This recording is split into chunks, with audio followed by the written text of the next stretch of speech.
Welcome to the Integration Station. I'm Naturally Ashley, your host, here to guide you down the rabbit hole into the world of psychoactive plants, frogs, and fungi.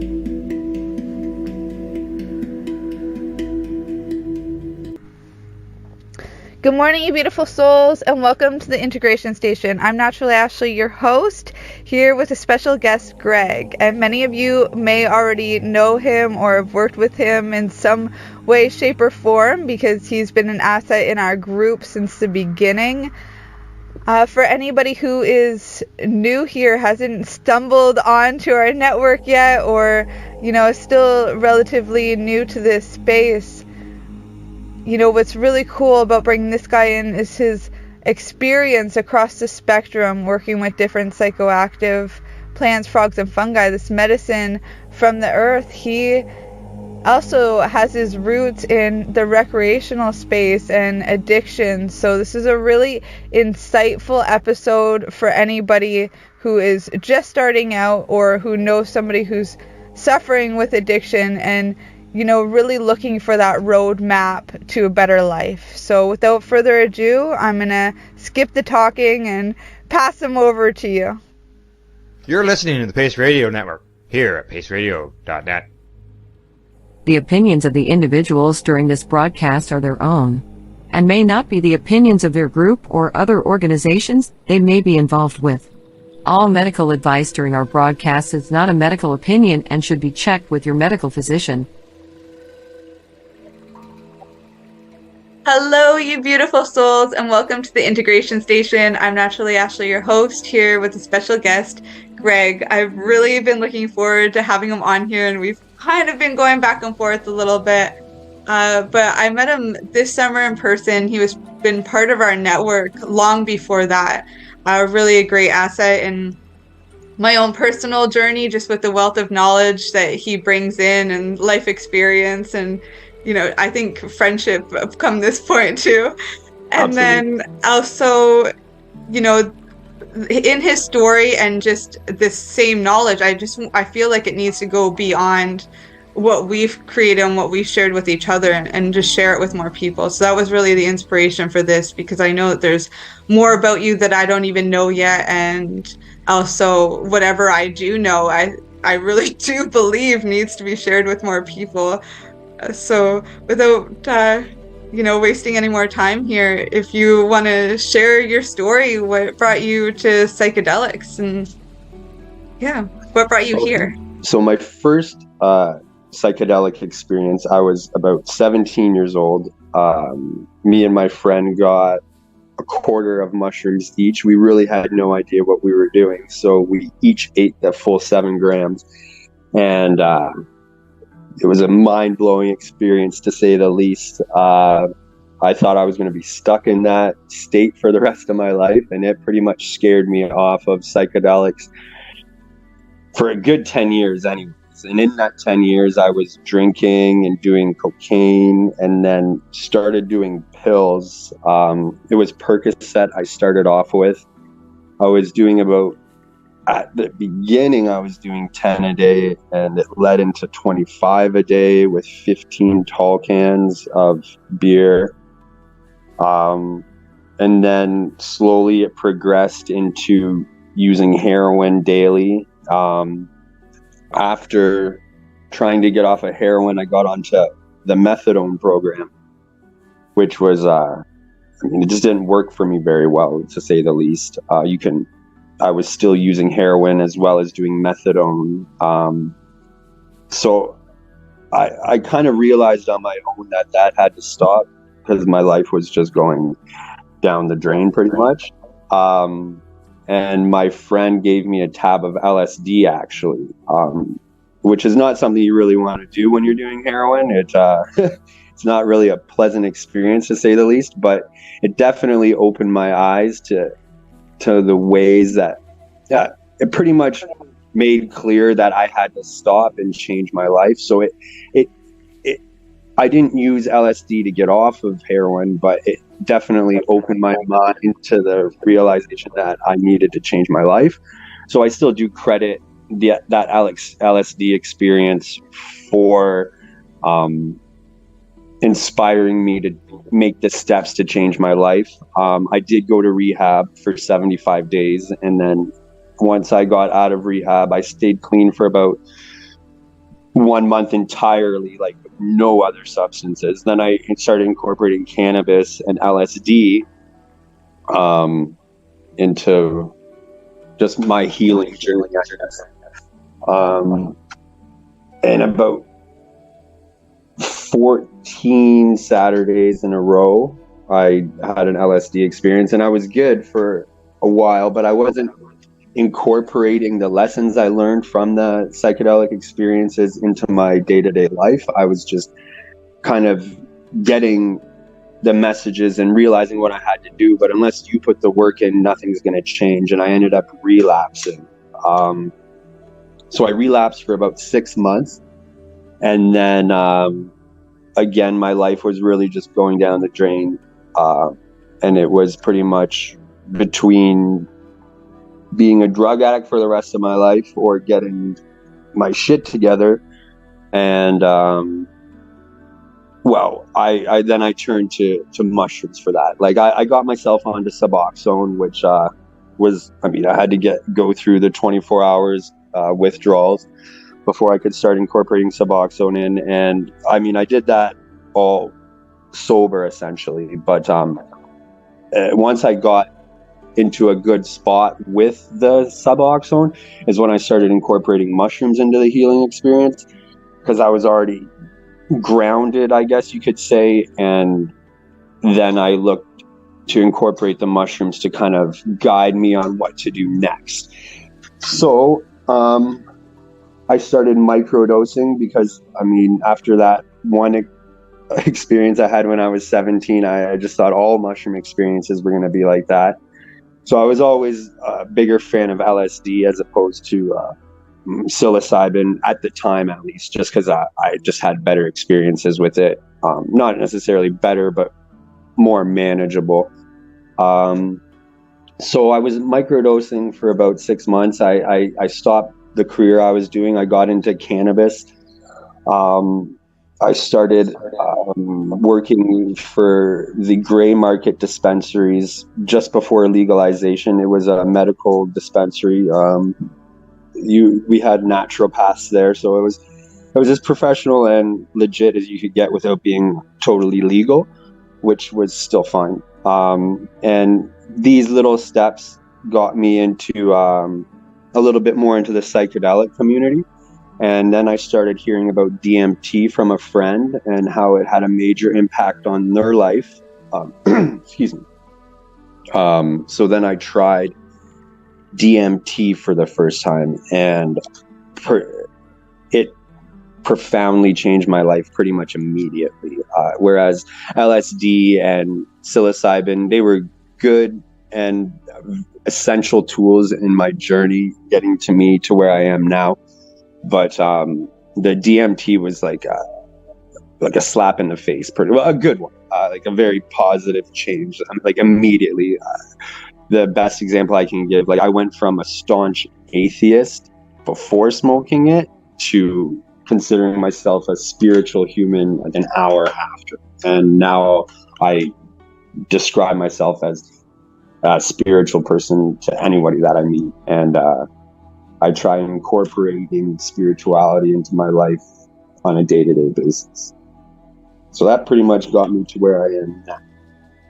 And that's the story of my journey. Thank you so much. Going back to some of those areas of, dark night of the soul, or like, it really resonated with me when you said I wasn't incorporating the lessons. So then, of course, I relapsed. The same thing happened to me when I was sober for a year. And then I went back to the hospitality and tourism industry, which was against my alignment. I stayed sober for a little bit, but I knew and that things were going to slip. I knew that I was going to slip, and it did happen. It was short-lived, thankfully, because I had already that foundation to go back to. But that's all thanks to the psychedelics too. they very much, in the same way, were great guides. But it really, truly is up to the person to listen. Like, this is no magical pill. It's, or, Absolutely you know, not. And that's a point I'd really like to get across, is that some people are thinking that that psychedelics would be a magical cure-all, and they definitely aren't. Psychedelics are a tool, an essential tool to sobriety or getting a person to the next stage of where they need to be in life, but they definitely don't do it for you. They give you messages and teach you how to get yourself into a better place, but if you don't follow those messages and do the steps to get you there, it's not going to work for you. Absolutely not. Yeah, you still have to do the work. They'll show you what to do, but it's up to you to do it. You know, it takes responsibility. And that's really the Toltec path to freedom too, taking 100% responsibility for all of it. Absolutely. Excuse me. So from your first experience, when it was just you and your buddy, 7 grams each, you said you got scared, had like a bad trip. It deterred you for like 10 years or so. What was it like? What would you say to anybody who's had bad trips like that, or is scared to try it again because they've had a bad trip? The experience itself seems a lot worse at the time. Even afterwards, when I was young at 17, it just wasn't as much scared me off of it, but it wasn't aligned with what I was doing at the time. I wanted to do drugs to get high and have a good time and party, and I just associated mushrooms and the psychedelic experience with something completely different than that.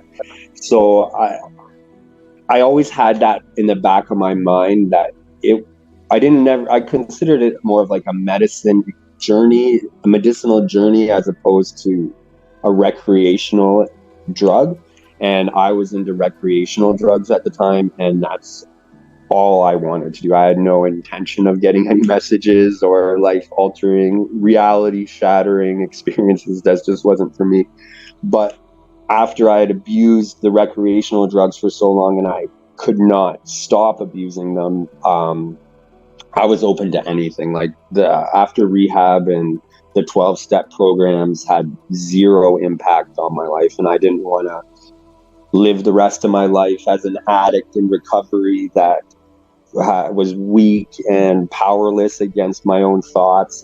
That just wasn't for me too. So I needed something, and I was ready for a reality shattering experience. And I've been hearing that they've been using psychedelics in addiction therapy for quite some time, but I didn't know anybody that was doing it, so I pretty much just did it myself. Did you find working with the psychedelics when you were on the Suboxone help with the withdrawal symptoms? Suboxone pretty much isn't. So the difference between Suboxone and methadone is it's an opioid blocker as opposed to a suppressant. So once you get onto Suboxone, it's a lot easier to wean off of it as opposed to methadone. So psychedelics really didn't help so much with the withdrawals. Any time I had consumed them, the psychedelics more so just helped with the life perspective. And when you're going through withdrawal and stopping whatever it is that you're abusing, you will find reasons in your mind to stop your sobriety journey and go back to that crutch, whatever it was, whether it's alcohol, drugs, gambling, whatever it may be. Your brain will try and trick you into going back to that. The psychedelics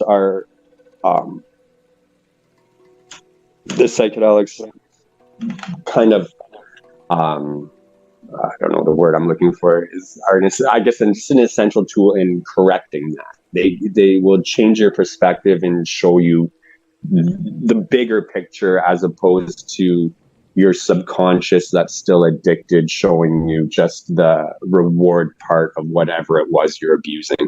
So the psychedelics didn't help with withdrawal so much, the physical withdrawal, but definitely the mental withdrawal aspect of it. Yeah, and that's so important too. It's like that default mode network. Yes. You know, where we get into this in Napoleon Hill's work, Outwitting the Devil. That's when the drifter comes in. It's like, you know, trying to get you to follow that path so that you can be dominated, because that's what addiction is. It's this dominating force inside of yourself. But when you're working with the psychedelics, it's almost like the blocker of the drifter, because all of a sudden it's like you're open and guided and connected. Guide you away from the drifter onto your true path of, I guess, enlightenment or whatever it may be. I'm still new to this whole spirituality thing, so I'm very careful which words I use, because I'm not a religious person. I'm a spiritual person, so I don't want my description of my spirituality to sound religious. Yeah, I realize mine does too. Sounds religious. I come back to it. I think it's just so hardwired in me. Absolutely. As a child, I was not like, I'm Native American. If anything, I'm like against religion. But for some reason, I was put in Catholic school, and I went to church on Sundays. With, me as well. You know, I was actually an altar boy, so I know the Catholic religion is now, and I don't agree with it. I mean, if it's helping people in their life I don't knock anything like that. It's just not for me. Yeah, it wasn't for me either. I was suspended every single year, including in kindergarten. I really didn't fit into the school system, and definitely not the Catholic system. No, it didn't. We didn't jive. That's to put it lightly. Yeah. But it was part of my story, right? Like those messages, they obviously stuck, you know. They tried really hard to get it in. And it has its place, and it was born from good morals. So it just humanity that sours things along the way. So, with just in working with the different psychedelics, mushrooms, LSD, DMT. Can you break down for the audience what your experiences were like with each of them? How they're the same, how they're different? The only way that I would describe them as being the same is they distort your vision. The experience in all three of them are completely different. Mushrooms, depending on the dose, I guess, could be anywhere from a mild visual distortion to like giggles, but once you're taking like a therapeutic dose around 3.5 plus, it really can shatter your reality entirely. Like, I know I've said that a few times, and by that I just mean nothing seems like it's the way it should be. Like your house might not even feel like it's your house. It's just, and it feels like there's something spiritual with you, like you're getting messages from the universe or whatever it may be. It's not like you're hearing voices, but ideas are put into your head that you wouldn't have thought of normally, essentially, just like on how to improve. Like, some people find it very negative when they have a mushroom experience where they get messages that everything they're doing is wrong in their life. And that might be subconsciously the reason why they're not happy in their life. And that's why they've gotten this depression. And some people have that one mushroom experience and change their life entirely. They'll quit their job, they'll move to a different location, whatever it may be. And that scares some people away from doing mushrooms and thinks that that person, say, lost their mind. But really, that might have just been them finding out this core reason that they're unhappy in their life. And if they don't want to change it, they don't have to change these things, but maybe they're never going to get better. But who's to say that once they move and change their life and career, that their whole life's perspective will change for more positive. So, I mean, the mushrooms have that power to do that. Whereas, say now, LSD, not so much. LSD is more of ideas like you're more of a perspective change, if you will. Like you can, on a smaller dose, you get a more of a recreational experience. Laughing, everything seems funny. A body's tingling, visual distortions, maybe like the walls are wavy or the carpet is swirling. And you'll have ideas and different perspective change, but it's more so like you've come to the realization yourself as opposed to getting messages. It's really, really difficult to describe to somebody who's never experienced them before, but I think what I'm describing will resonate with the people who have had different experiences with the three psychedelics that we're referring to right now. So again, it's more of it feels more like everything is your own. It's more like all in your own head as opposed to messages from outside.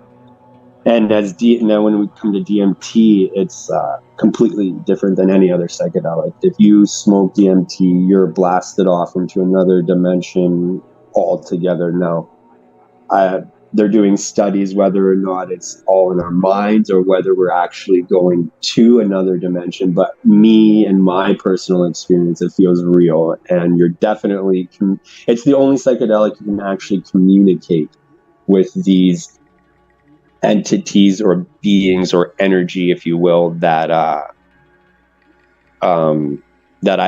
would assume gives you the messages through the psilocybin. Psilocybin, as it takes a little bit longer to break down in your gut and absorb, and you're not getting that full blast. But when you're smoking DMT, you're flooding your receptors, and your body is overwhelmed by the amount that you're consuming. Your MAOI enzymes are the actual MAO enzymes catch up, and that's why we're only able to experience like a 10 to 12 minute experience, if you will. So it's more short-lived than the other two. 10 minutes as opposed to 6 to 8 hours with psilocybin and around 10 hours with LSD, but it's more profound in that 10 minutes than a full 10 hour, 8 hour psilocybin or LSD experience. It's in its whole other world altogether, DMT. Yeah, thank you so much for sharing this. We're gonna go to share our sponsors in just a couple minutes here, but before I do, I just want to share like what you were saying there about the mushrooms and DMT, how the messages may be the same, but in one of them you're actually doing the straight up communication with them, but it's harder to bring anything back. And then whereas mushrooms, you can bring a little bit more back, but it's not the same direct communication. Like you're not seeing the energy or the beings the same way. What McKenna would call the McKenna elves or DMT elves. But it was Dennis McKenna said something so profound to me on a call I was doing with the McKenna Academy, and it was that their receptors, when you actually break it down into the molecule, they are bringing you into the same dimension. And one thing that's coming up in these studies that you were talking about is that so many people working with DMT are going to the same dimension that, they really are inspired to find out where is this actual place. Absolutely. And they're doing, I think it's Imperial College in the UK. They're doing an actual DMT IV drip. So it's able to keep people in the DMT realm for up to an hour, as opposed to when you smoke it, you are there 10 minutes. And by the time you've gotten to where you are, it's pretty much already suppressing in your system. And it's really difficult to get a full idea of what's going on. But the studies are doing, the Imperial College are definitely, like you were saying, showing people are all going to the same realm and having the same experience. So that's definitely intriguing. Yeah, definitely. All right, so we'll go for now. I'll see you after a bong/bathroom break. Excellent. I could use one myself. Let's see. All right, we'll share our sponsors now. We'll see you all soon. Bye. Bye. You're listening to the Pace Radio Network here at paceradio.net. At Legacy 420, we believe in being different. Experience the difference of quality control. Our labs provide tested formulations for all of our products. Experience the difference in trust. Our customers can trust that we are following up-to-date COVID precautions for their safety. Experience the difference in accessibility. We're open 7 days a week. Please visit our website, legacy420.com, or contact us for curbside pickup as well as nationwide mail order shipping. Legacy 420 values overall wellness. Come and experience the difference of Legacy 420. Growing your own vegetables, flowers, or even medicinal plants can be a challenge without the right equipment and proper know-how. At BMA Hydroponics, not only are they your urban horticultural experts and suppliers, but their staff holds the customer's needs paramount to making a sale. Family-owned with decades of experience and knowledge, they offer free advice in person, by phone, or email. BMA Hydroponics wants to ensure you have the advice you need, which is why you'll find tips and tricks on different ways to grow, like wick, ebb and flow, drip, or aeroponic system, as well as other helpful links at bmahydroponics.com. If you can't find what you're looking for, just let them know, and they'll do everything they can to get what you're looking for. At BMA Hydroponics, each staff member also possesses a federal exemptee MMAR license, making their strong suit empathy, experience, and dedication to their customers. Because when you know how to grow, you'll have results that make you proud. BMA Hydroponics in Belleville, Ontario. Visit bmahydroponics.com. Let's share Pace everywhere. That way it can help create peace. People everywhere advocating cannabis education. CP operates a medicinal cannabis signing clinic. If you want to grow your own medicinal cannabis and are located anywhere in Canada, then I'd like to suggest that you give them a call. They can be reached at 1-613-967-9888. That's 1-613-967-9888, and grow on with CP. Enjoy the buzz of legalization with Campbellford Lifestyle Shop. From lights to plant nutrients, books, consumption accessories, and more, we've got all your basics to grow or consume cannabis. Visit our info center or take a look at our piercing services and body jewelry, now available in-store through Campbellford Lifestyle Shop, 17 Bridge Street West, Campbellford. Pace Radio is the People Advocating Cannabis Education Radio Network. We are people advocating cannabis education here at paceradio.net. Welcome back. Welcome back, audience. Greg. Oh man, we gotten into a lot already just in that first little section. And I do have some follow-up questions if you're down for it. Absolutely. Right, so we know your three main mushrooms. Your three main medicines were mushrooms, LSD, and then DMT. Found you, and I'm curious what else you've worked with, because I know recreationally you were working with other things too. And I guess the real reason why I'm asking is so that you can paint some more pictures of the differences between, what some of the recreational things that you were doing, alcohol and even pills like Percocets. What's the difference between those and what these psychedelics are doing? And then even beyond that, what are some other ones that you've worked with, and what are some experiences that they've brought you? Because they're all a little bit different, and you've got a vast you've been through a lot in your life, and I can relate to that too. So I've tried a lot, that's for sure. Yeah. So when I classify the recreational drugs as cocaine, meth, the alcohol. Now, pain medication definitely has its place medicinally for terminally ill cancer patients or what have you.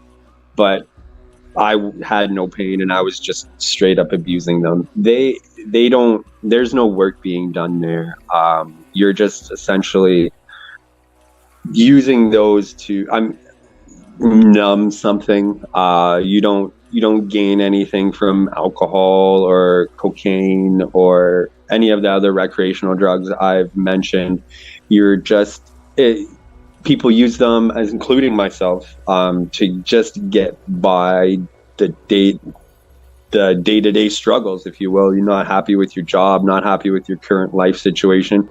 Alcohol and cocaine are great for that, but you're not doing any work. You're just treading water, in my opinion, at least. The mushroom and then come downs are horrible. Like, I remember the cocaine days. It was never my ideal drug, but I've done more of it than most people. And that's the problem with it, because the best way to get rid of a come down is to do more cocaine or drink more alcohol or whatever that may be. The come down is essentially your body just detoxing from it and craving more. Exactly. It's not there's no work being done. It's no. But psychedelics are completely different. They can be used in smaller. Some people they affect everyone differently. Some people use them recreationally. I just, every single time, not every time, but I'd say about 50% of the times, I'm getting a reality shattering experience that I don't want to be at a festival or at a party when it's happening to me. So I respect the psychedelics and I do them differently, but there are people that use them to have fun as well. And I don't knock that, because even then, even if you're not doing the work, some work's being done on you when you've consumed psychedelics. Even if you're not noticing it at the time, little perspective changes are happening. Like if someone falls asleep on the Reiki table, they're still getting it, even though they're not conscious of it. Absolutely. So, and again, like, you're not getting any messages from the recreational drugs. Even if you're using a psychedelic recreationally, if the psychedelic decide that you need a reality shattering experience, you're going to get one, and you can't really turn that off. And that's why I consider those medicine, because they will give you what you need, whether you want it or not. And the come down, yes, you're a little worn out afterwards, and you might even feel a little low the next day, but that's just because you've been through a whole bunch, and you might have got some messages you didn't want to hear. But once you've thought about the messages, I guess, a little more, and you've just either incorporated them into your life or just ignored them completely, then it goes away and you're fine. But you're not craving more, and you might have to, like, even me myself, I've done psychedelics countless times, and I still have to work myself up to doing them again. I gotta prepare myself. I have to coax myself and motivate myself to do a DMT, LSD, or mushroom trip experience. Even though I've had so many, I still respect what it can do, and I don't do it just on a whim. Whereas when I was abusing alcohol, cocaine, or what have you, heroin, pills, I would do it just because I could. And that's a recipe for disaster, in my opinion. Yeah, and it is, I think, hard to do these things over and over again. Like, you need that break between them. And I even noticed with microdosing, I'd say, okay, because even before I got into microdosing, I thought the only thing there was Terence McKenna's heroic dose. Like, yeah. I just thought you go big or you go home. Oh, what's the point? Yeah. They didn't work. I'm like, you can do 1 gram? Wow. Yeah. Yeah, when I thought about microdosing and I finally got into that, by that point in time, I was a mom, and so it actually came at the perfect time in my life. Absolutely. Microdosing is great. It definitely has its place. Yeah, I was scared, like, what happens if I get hooked on this? What if I become dependent, like as if it's an antidepressant or something like that? What if I do like it and I want to keep doing it? But then I'm like, okay, fine, I'll do it every day. I won't follow any protocol. I forgot to take it. You know, you wouldn't be able to do that with pills. Just forget to take it. No, and you don't crave them. There definitely, if it's been a while since my last heroic dose or large psychedelic experience, I feel the need. I need to do it again. Like, I'll just be focusing on smaller, petty things and falling back into my old ways, old perspective, if you will. And then I realized that it's time to do it again, but I don't have to crave psychedelics like I craved cocaine or heroin. It's not even in the same book. No, not at all. So another question is, other than when you were a kid, were you ever intertwining the recreational drugs with different types of psychedelics? And what would you say to anybody who, is doing that or has had those experiences? Well, again, it depends what you're doing the psychedelic for. If you're looking for a recreational experience, well, it's a tricky question, because I consider MDMA a recreational drug. Now, I know it has its place in therapy, and I totally admit that I have a negative bias against MDMA because I abused it when I was younger. It was ecstasy, so there wasn't just MDMA. There was other things in the pills. There was meth or heroin or whatever, cocaine in the pills to direct the MDMA. So it wasn't MDMA on its own that I was abusing, but I stay away from it myself. But I do know a lot of people that won't do a heroic dose of mushrooms without also partnering it with MDMA. And I mean, that has its place, but you're pretty much guaranteeing yourself a positive experience. Now, a bad trip is negative at the time, but once you get past it, I find those to be the most healing. So if you want the most out of your mushroom experience, I would suggest doing them, or any psychedelic, I would suggest doing them on their own. But if you're new to them, it's pretty much up to the person who's doing it. I really don't want to speak one way or the other against it, but I find that if you pairing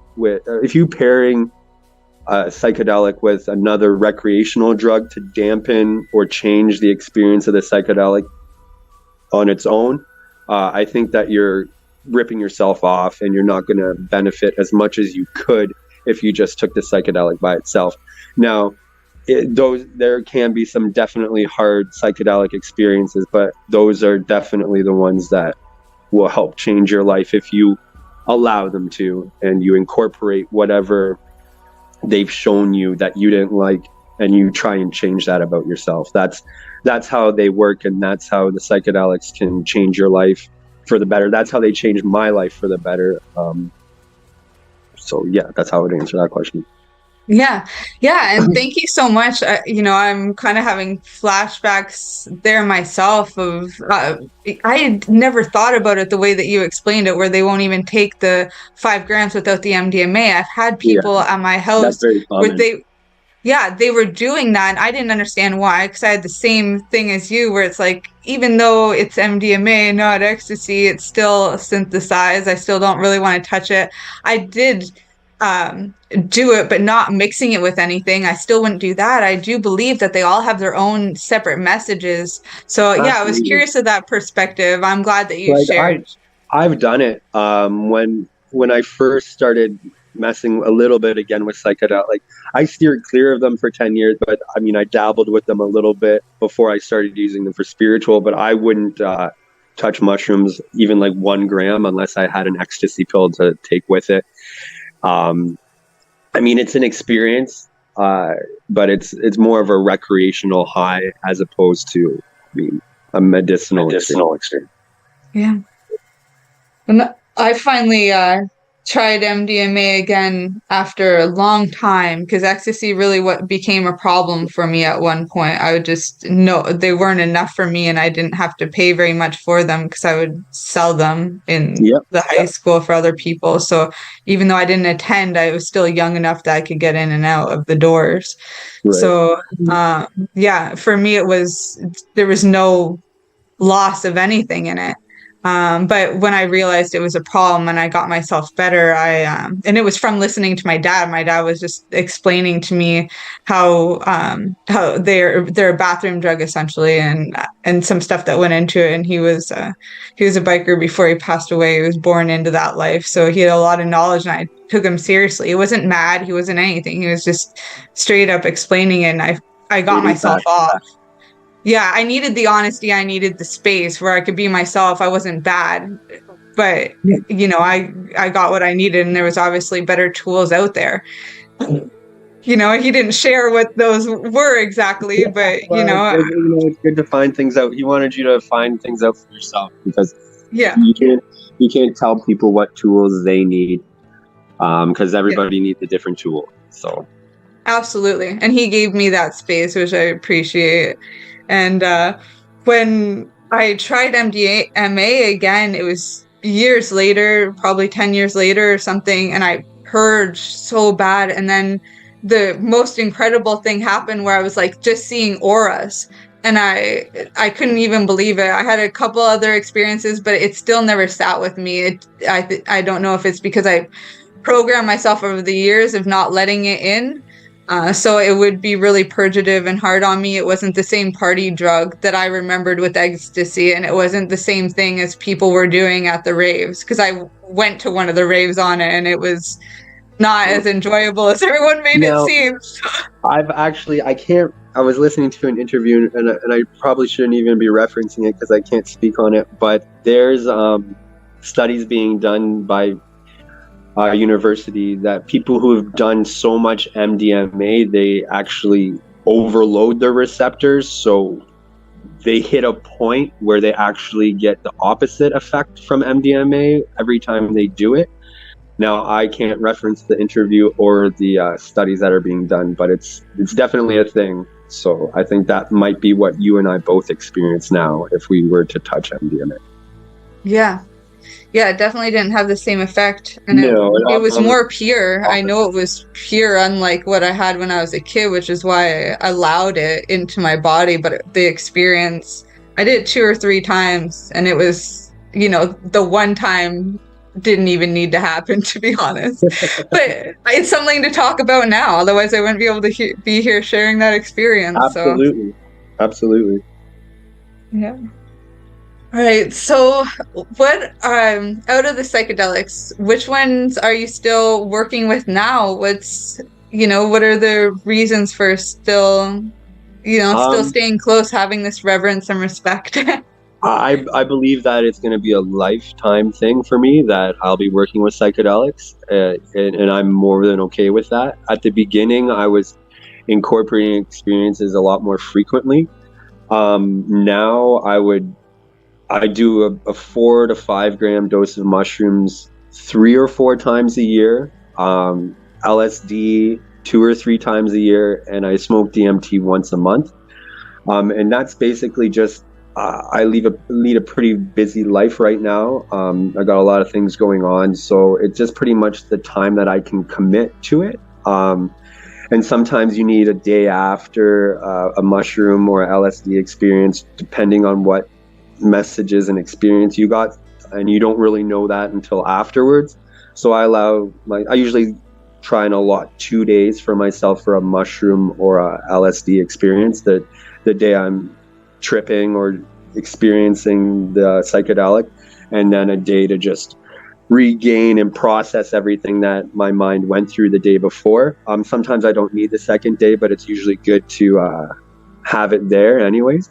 So that's pretty much the reason that I do the LSD and psilocybin a little less frequently. And DMT is great because it's only about 10 minutes, and you're still getting the same perspective change benefits, mood change benefits as you would from a 10-hour LSD or a 6 to 8 hour psilocybin experience. In the 10 minutes of DMT, about 45 minutes after the 10-minute experience, you need to process it, and then you're pretty much back down to ground zero. Now, I usually will give myself the rest of the night, but I don't need the next day. And then I can just go back to work or whatever it was that I was doing. And I still feel the same way I would after like a 6 to 8 hour mushroom experience. But I still like to make sure that I incorporate the mushrooms and LSD into them because, again, like you said, in the 10 minutes, it's a lot easier to lose the message you got, as opposed to when you're getting the same or similar messages for 6 to 8 hours on the psilocybin or 10 hours on LSD, it kind of sticks with you a little bit more. You have time. I would suggest writing down the messages that you get. You can't really do that when you're on DMT because, you're not really in this realm anymore. I mean, depending on the dose that you get into, but if you're on a full-blown DMT experience, you're not writing anything down. Yeah, I haven't been able to write anything down, but my DMT vape experience, I can still remember so profoundly because it was just validation of my life that I wasn't crazy and that people do astral project and I could just see it.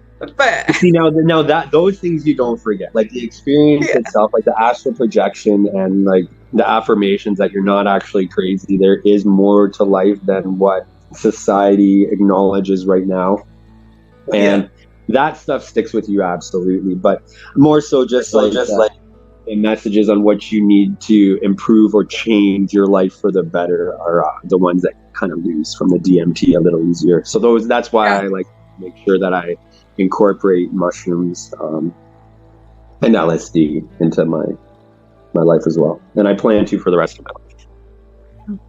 Yeah, it's a great spiritual practice. And honestly, when you're working at those higher doses, especially with the journaling practice or a yoga practice or something else to integrate in there, it can be really profound. I think there's something to it where you're consuming, even with cannabis, if you consume cannabis, it's going to last a lot longer.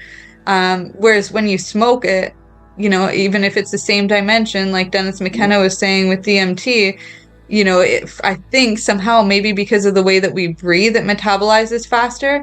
Whereas when you eat something, you literally consume it. Sometimes, I don't even have to be working with mushrooms for years at a time. I did that when I was pregnant. I was Planned Parenthood wasn't out at that time, so I felt I was rebel enough. I took that time off, but I went years without, and I felt it was still there, if not stronger. The messages still coming through of the integration. That same guidance was there even when I wasn't using them. I think because it literally became a part of my being over time, working with it like a nutritional supplement, essentially. Most definitely. And once you've opened your mind and your soul to the messages, if you're the mushrooms the psychedelics would definitely help amplify them. But if you're open and you are willing to accept them, then they come without the psychedelics in your system too. Most definitely. Yeah, it's almost like what Terence McKenna was saying on meditation and psychedelics. He said, yeah, meditation's great and all, but you got to be your own guru because there's just not enough time for everybody to learn how to meditate. But if you do psychedelics, you enter into that state and you're there instantly, and then you can get back there through meditation anytime, whenever you want. Absolutely. Most definitely. When I tried meditation numerous times before I even after a mushroom or a LSD experience, but the same week that I first tried DMT, I was able to start meditating again, meditating for the first time, and I've been meditating every day since my first DMT experience, and it wasn't possible before I tried DMT. Now, I'm not saying that's going to be the same for everyone, but the way that it's calmed my mind and allowed messages to come in, I find meditation to be quite easy now.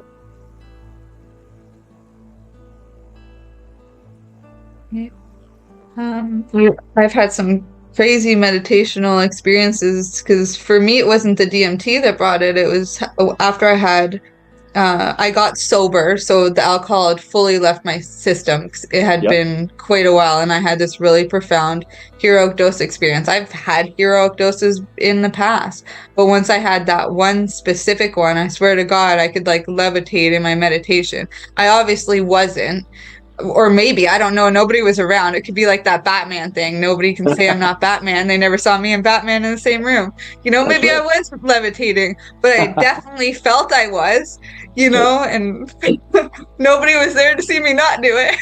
So we don't know, but if you felt like it, then honestly, that pretty much all that really matters, and your soul was elevated. So that that's a beautiful way of looking at it. Yes. So that's all that really matters. His body and our soul are two separate things. So we got a little while before we go to the sponsors. I'm curious, just from the science and stuff that's going around about psychedelics right now, with, them kind of going mainstream, from everybody trying to keep it. We're all of us in the psychedelic closet for so many years. Yeah.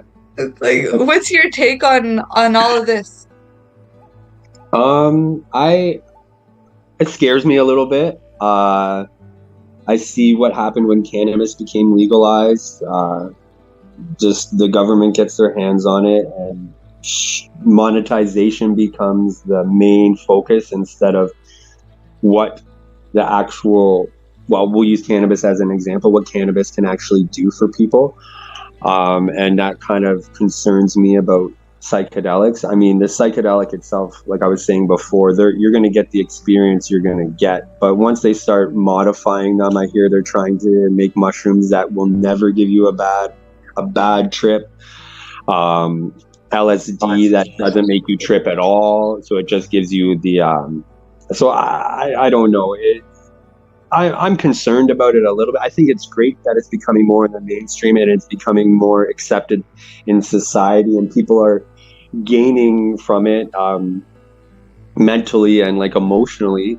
It's changing people spiritually, like myself. But I'm just curious to see what happens. I have a pessimistic view a little bit, but I believe if it's taken care of properly and it takes its time to be completely legalized, I think we'll have a better chance of avoiding that. And it depends on the people that are getting involved and who's incorporating psychedelics into the mainstream. And I guess that depends on a lot of things. Yeah, I hear you too. I love history. I didn't like school, but I do love history. I love the real history. Absolutely. Not just his story, but our story as humans. The stuff we find out 40 years later, that's the actual. Yeah. Absolutely. And like they did this with tobacco too. It's illegal for us to grow it. They said, oh yeah, with cannabis you can grow 4 plants. My thought was, for how long? Absolutely need to until they realize that that's affecting how much money they're making. But I totally thought the same thing. And what happened with tobacco? How many chemicals are in that now? If they're wearing hazmat suit to do that with cannabis, to grow cannabis, why are we smoking it and allowing it into our lungs from that same plant? Nobody's advertising like the organic cannabis because everybody assumes it's all organic. I know, and the organic can't be trusted fully anyway. I studied nutrition, but there's only like 2, and the regulations the loopholes and regulations that they have to accommodate to do strictly organic are what's turning everybody else away from it. And even the organically grown cannabis, still some of those people send it through the irradiation process afterwards to ensure that there is no molds or mildews on it, which is completely unnecessary in my opinion. So what else are they going to do to alter the actual plant or psychedelic is just what concerns me. And I think it should be thought about before, because that's what happened with cannabis. Everybody was just so excited about it being legal. They didn't really think about what legal cannabis was going to look like. And in my opinion, it doesn't look very good. Yeah. And same with, when we start looking at the psychedelics too, we go back into history and we see CIA used LSD to do all that MK Ultra mind control stuff. They already knew about all this stuff. And then what happened after all those experiments? They never said that stuff ended. And it's not just conspiracy. Like, the truth is that this is real information you can find and look up. They talk about it. It's okay. Montreal as well. It wasn't just in the States. It wasn't just the CIA infiltrated Canada as well, and they were just what's now are TVs. Yeah. It's just now it's turned into SSRIs and television screens, in my opinion. I totally agree. I totally agree. Programming. And that's why, I mean, I think that's why they're trying to, now, we could go off on conspiracy theories here now forever, but I would assume that that's kind of why they're trying to alter the bad experiences out of the quote-unquote bad experiences out of the psychedelics, because those are the ones that really open your mind to what's really going on. Yeah, because then we have to take responsibility. Yeah, it Absolutely. sucks in the moment. Trust me, like, I've had a lot of these bad trips. They're bad ones. Like, usually when it's happening, I'm like, I'm never doing this. But then as soon as it's over, I'm like, oh, okay. That wasn't that bad, even though it was terrible at the time. Once you get it, though, it's you get through it, the sense of accomplishment is, and like, you feel like you've been through something that nobody else has been through. It's pretty profound. Yeah, it changes you as a person into a stronger, more resilient, more level-headed person. And empathetic as well. Empathetic, yeah. Most definitely. Because we're humbled. We're humbled in those moments of really being in hell and knowing that, you know, at any time we could end up back there.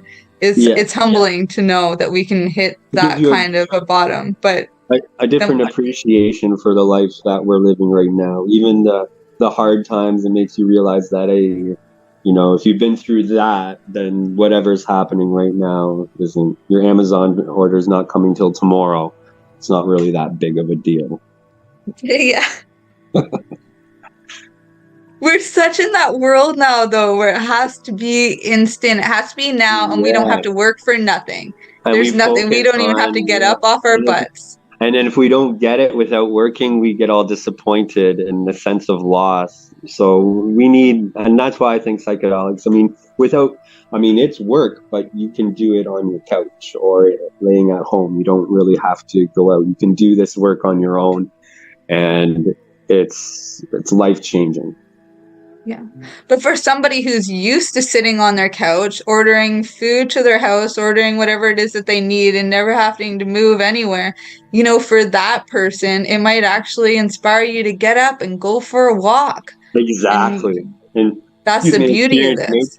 Mm-hmm. Yeah. And give you that drive to want to experience life again and work for something. Get that connection and that fire back in our souls. The sense of accomplishment, I like to describe it as, it's nice, even if it's that accomplishment of, hey, I'm going to go for a walk every morning. Hey, I actually did that today. It's underrated, that sense of accomplishment. Yeah, especially in today's culture, but it is something that's so ingrained in us. You know, maybe not into our minds that have been so programmed, but once we remember through the use of these psychoactive plants, frogs, or fungi, you know, we remember, oh, wait, there is more to life. Oh, wait, I did have that experience before and I can have that again. You know, that childish curiosity, that light inside of our soul, that inspiration to do something. And the drive to, like, enjoy life again. It feels like a cloud's lifted off of you. It's hard to describe to somebody that's never experienced a psychedelic journey before, but I think what we're saying is going to resonate with a lot of people that's had one before. Yeah. Thank you. I'm going to cut to a break now because we got some wonderful sponsors that want to share what they've got to offer too. So I'll meet you back here in a few minutes, okay? Absolutely. Talk soon. Okay. You're listening to the Pace Radio Network here at paceradio.net. At Legacy 420, we believe in being different. Experience the difference of quality control. Our labs provide tested formulations for all of our products. Experience the difference in trust. Our customers can trust that we are following up-to-date COVID precautions for their safety. Experience the difference in accessibility. We're open 7 days a week. Please visit our website, legacy420.com, or contact us for curbside pickup as well as nationwide mail order shipping. Legacy 420 values overall wellness. Come and experience the difference of Legacy 420. In February of 2022, the Victoria Cannabis Buyers Club and Ted Smith were fined $6.5 million. This for helping 8,500 patients with access to medical cannabis. In our interview with Ted, he spoke to us about how people can donate to help in an upcoming court challenge. And here is part of that interview. From what I've seen lately, I believe that you've got something that you're trying to do as far as fundraising to deal with this next court challenge. For now, people can write checks directly to Jack Lloyd Law Corporation or send e-transfers to save the VCBC at gmail.com. I guess those are the two easiest ways for people to help right now. Enjoy the buzz of legalization with Campbellford Lifestyle Shop. From lights to plant nutrients, books, consumption accessories, and more, we've got all your basics to grow or consume cannabis. Visit our info center or take a look at our piercing services and body jewelry, now available in-store through Campbellford Lifestyle Shop, 17 Bridge Street West, Campbellford. Growing your own cannabis is easier than you think. Whether you're growing for recreational or medical purposes, BMA Hydroponics has everything you need to succeed. From the standard 4-plant recreational systems to the latest cutting-edge hydroponic equipment, BMA can customize your package and do it at discount prices. Visit BMA Hydroponics at 404 Maitland Drive in Belleville and ask us for a free estimate. Or call 613-967-9888 and we will give you an estimate over the phone. The only way to go.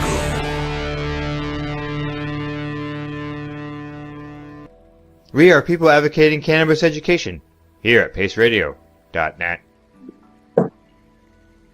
Welcome back. Welcome back. All right. Thank you. So there's so much great stuff here. Where do we go? No, I think a question that I think comes up quite a bit is like, is psychedelics for everybody? Like, is it something that everybody should be doing or could be doing? Terence McKenna was so about that this was something everybody had to do. It was like a birthright. Everybody had to do it before they died. How do you feel about this? I think that everybody who is ready for it should definitely do it, or has been through a lot. It's definitely not for everybody. There's a lot of undiagnosed mental illnesses out there that people haven't really acknowledged, and most definitely everybody could benefit from psychedelics, but not everybody should do psychedelics. I think that they should do research first before just jumping right in. There's a lot of good information out there online. And I mean, it depends on the situation 100%. Like it depends on what their life is like at the current time. Like if they're going through a lot of things and they just decide, I'm going to eat a handful of mushrooms and everything's going to be better. That's not the case at all. I would definitely suggest talking to a healthcare professional before, and just, maybe do some therapy. I would not suggest a pharmaceutical, but, talk to a therapist and maybe discuss some other options explore your options before jumping right into psychedelics. They are profound. I mean, if you don't know what you're doing and you have a negative experience right off the hop, you'll be turned off of them entirely anyway, so you're not going to benefit from that. They're definitely not a magical cure-all, but they definitely have the power to change the world. Yeah, I agree wholeheartedly. And the truth is, there are just so many out there. They're the frogs, Absolutely. The fungus, the plants, there are the synthetics, they're the ones that we create in our bodies naturally. In the mushroom world, it's like something like 200 different mushrooms. In the plant world, there are even more. It's incredible. Like, I don't actually believe that, mushrooms are for everybody, because some people are allergic, Absolutely. And then people, it depends on their mental state before they take the mushrooms. If they're already in a questioning reality and without psychedelics, then the psychedelics may not be the best option for them, because there might be an underlying mental illness issue that's there already that could be amplified by the psychedelics. I'm not saying psychedelics cause mental health issues, but there's not enough studies that are out yet on that, so I can't say that psychedelics are for everybody, and I think that's dangerous to say that. But I definitely think they can change the world, and people that have exhausted all other options, I think they should definitely consider psychedelics, but not just jump into it. Do research. There's a lot of research out there. There's places you can call. There's a lot of good information out there that you can access before doing psychedelics. Me personally, when I was doing this about 8 years ago now, I started my journey, there wasn't as much. It was out there, but it wasn't so much in the mainstream. There weren't Netflix documentaries on it when I started out, so I had no other option but to do it myself.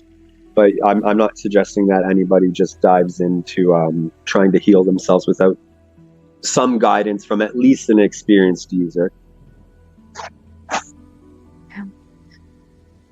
Yeah, I agree. I think it's really important to take those steps in the preparation. Like, psychedelics aren't just you take them, you go. There really is this preparation phase. You said way earlier in this show too, like you have to psych yourself up for them even as an experienced user.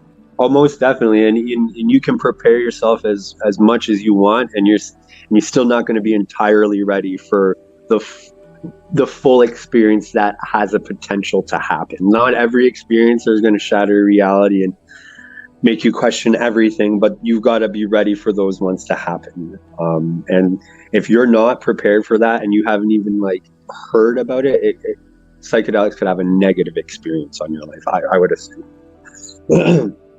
And for those who are seeking help, thinking, oh man, I have mental health disorder and maybe this one isn't for me, that's not saying that there's not a natural alternative out there for you, because I guarantee there is. It's much like diet. Yes, somebody can be allergic to a lot of things or have sensitivities to a lot of things, but we're human and we're meant to eat. And these are like a type of nourishment. It's just you have to find your own, what works for you and what doesn't. There's ways around it, most definitely. If you got to find what's preventing you from, if there's actual health reasons why you should not do psychedelics, then you stay away from them. But if it's just you not be thinking you're ready for it, you should definitely explore the different levels. I mean, start maybe microdosing. Definitely incorporate it in some way or fashion. And there's definitely, and now there's many different options. Yeah. What are some other misconceptions you see about psychedelics that could, help shift opinion? Well, I just can't emphasize enough that psychedelics are not the magical cure-all. Psychedelics are a tool, an invaluable tool, and they can definitely help you heal and get to where you need to be. But if you're not incorporating the psychedelic lessons, then you're essentially just going to be treading water like with any other recreational drug, for that matter. Yeah. So they're psychedelics are a tool, they're not a cure. Yeah. And I can't emphasize that enough. Yeah, I totally get that. And there really is these steps. Like back in the day, it used to be set and setting, and that's what you'd hear from Timothy Leary and all his guys. And now we're realizing, look, there's these other steps. There is the preparation, which includes the set and setting. There is the experience, and then there's the integration. That comes with its abundance of steps too. I wrote about this last year. I published a book, Rebirth, and I was breaking it up into the 7 sections based off the chakras, because at the time that I was writing it, I was a mom and my son's almost 7. So I was like, wow, it really is a birth. We go through these stages just like the kids. And it's because I was going through my integration journey alongside my son being raised. But, I was seeing this breakdown and it was just so profound. Yeah, it did. Like aligning those chakras. But, we have these steps, in order to have respect for them, there comes also like reverence, and part of it is taking these steps in preparation, and then the steps in the ceremony, and the steps in the integration work. Each step has a number of steps to be followed. Research is one of those. And they're all important. Yeah, they are. You think about it as like building a bridge. You need that foundation before you go across this big gap, or you're going to fall in, and who knows what's going to happen. You have to start over from the beginning. Yeah. By fluke, somebody may end up, on the other side, but it might be a tumble to get there. Yeah, right. They might not be in the best shape when they land. Exactly. And it's good to land in the best shape possible on the other side. Yeah, because there's work to be done once you know what it is. And in my opinion, it's work for the rest of your life, but it's a lifelong journey, and I think that's what life's all about. Yeah. Yeah, and part of it too is knowing that intention. I think like you really knew that your need to start working with psychedelics was to get sober and stay sober. Without the 12 steps, that wasn't working. Right. Absolutely. That was part of mine too, and it's that intention that brought me this far, and I'm still doing the work too. Like, trust me, I wake up and I know what my work is to do and still be humbled in that way. But for somebody who's coming in and just saying, I want to do this for spiritual enlightenment, or I want to do this for because it's going to heal all my pain in one go. It's like, no, it's going to show you where your pain is so that you can do that work to reduce it over time. And absolutely, it's not, and it's and that too. That's a good point. It's not an overnight thing. It takes its time. I mean, years most definitely. But with every psychedelic experience, you see that these tools are helping you, and they are the answer to get you to where you need to be.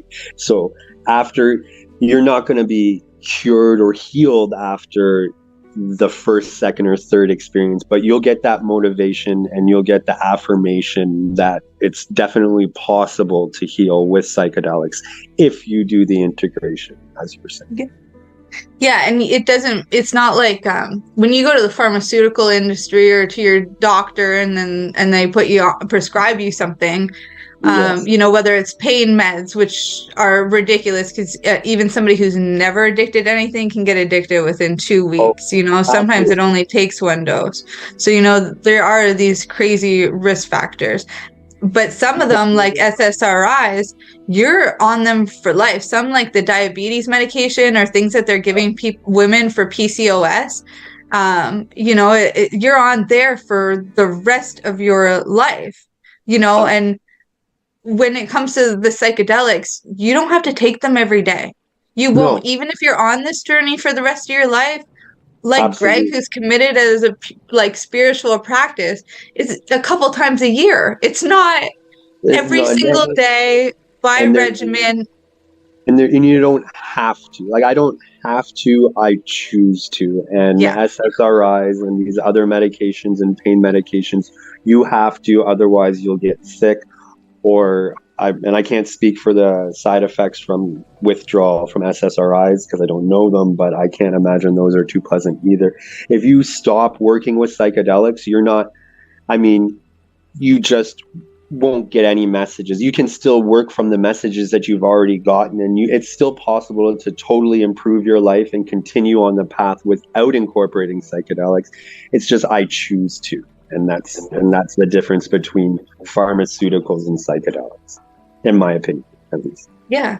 And in you saying that, I can really tell you've taken that responsibility. I don't think any recovering addict would want to submit to doing the same thing every single day. We're too restless for that. And I think one of the reasons why we become addicts is because we are restless with the way culture is. We only restlessly tolerate it because it sucks.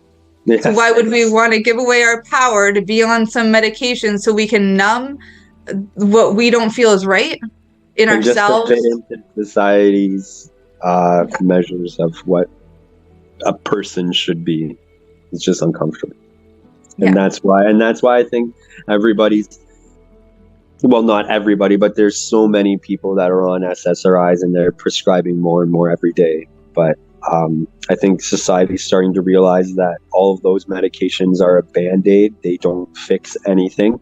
And if you actually want to heal yourself, you need to incorporate psychedelics into your life and integrate what you've learned from each psychedelic experience.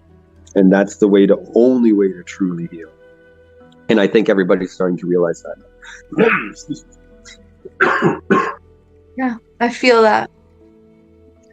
I'm curious from the science perspective, what's the most intriguing finding that's really come up for you so far?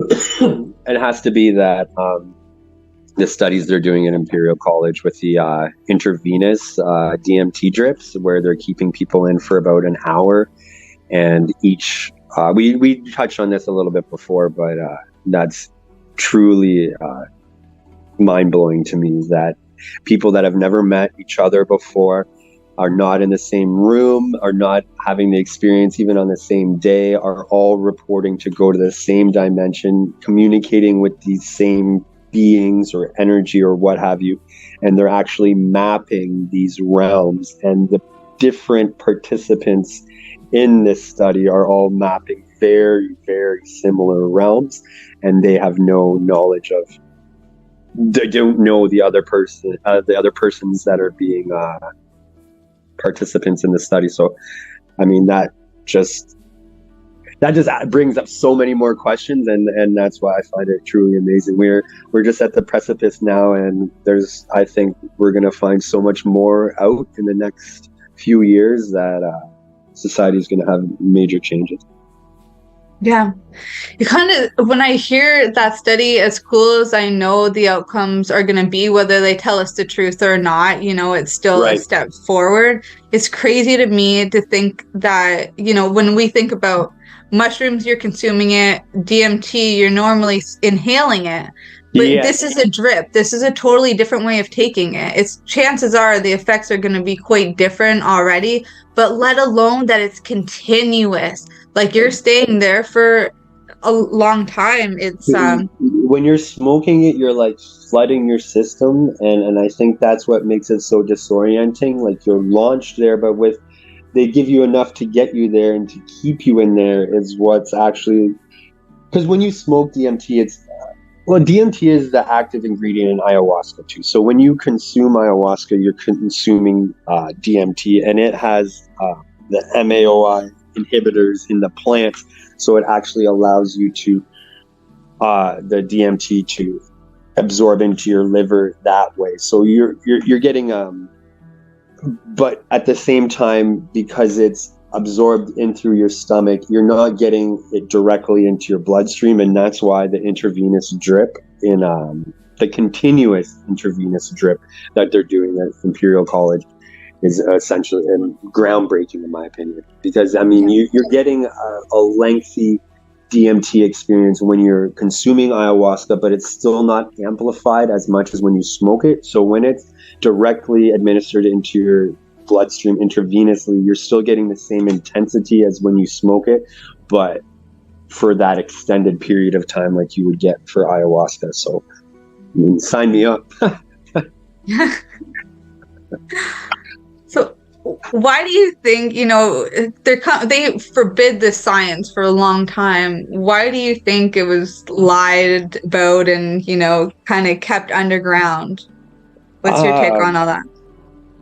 Well, because you can't make money off of healed people, essentially. I mean, the pharmaceutical industry is obviously the largest money-making corporation on planet. I guess the tech industry is catching up closely now, but before and eyeglasses. Eyeglasses was the top one in Canada last year, and it's still prescription, it's still medical, but it's a side of medical we don't hear about much. No, and not think about it, really. See, now we're all staring at screens. All the kids in schools are on screens, wearing glasses.